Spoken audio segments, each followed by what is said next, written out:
ভিডিঅ'টো দেখিলে, ভিডিঅ'টো ইতিমধ্যে ছ'চিয়েল মিডিয়াত ভাইৰেল হৈছে। ছ'চিয়েল মিডিয়াত আপোনালোকে দেখা পাই আছে। ঘটনাটো ক'ৰ হয় কি হয় নাজানো। গুৱাহাটী ছাইডৰ কোনোবা এটা জেগাত কোনোবা কংগ্ৰেছী কাৰ্যালয়ত এনেকুৱা কৰিছে।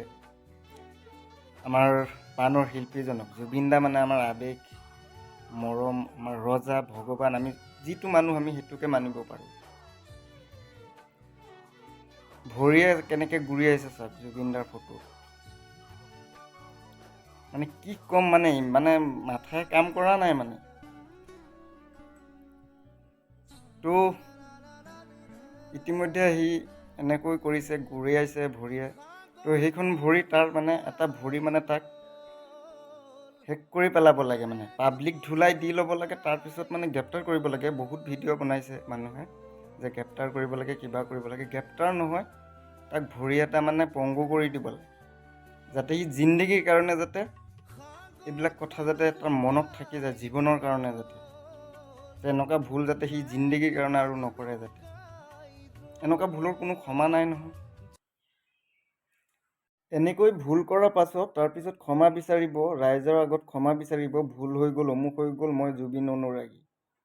ভুলটো কৰাৰ পিছত ক্ষমা বিচাৰিব। পিছত ভুলটো কৰাৰ আগতে ভাবি ল'ব লাগে।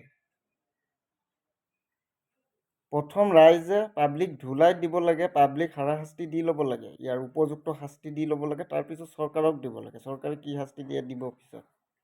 প্ৰথম ৰাইজে শাস্তিটো দি ল'ব লাগে আৰু ভৰি এটা মানে একেবাৰে পংগু কৰি দিব লাগে, যাতে তাৰ যাতে মনত থাকি যায় জিন্দগীৰ কাৰণে।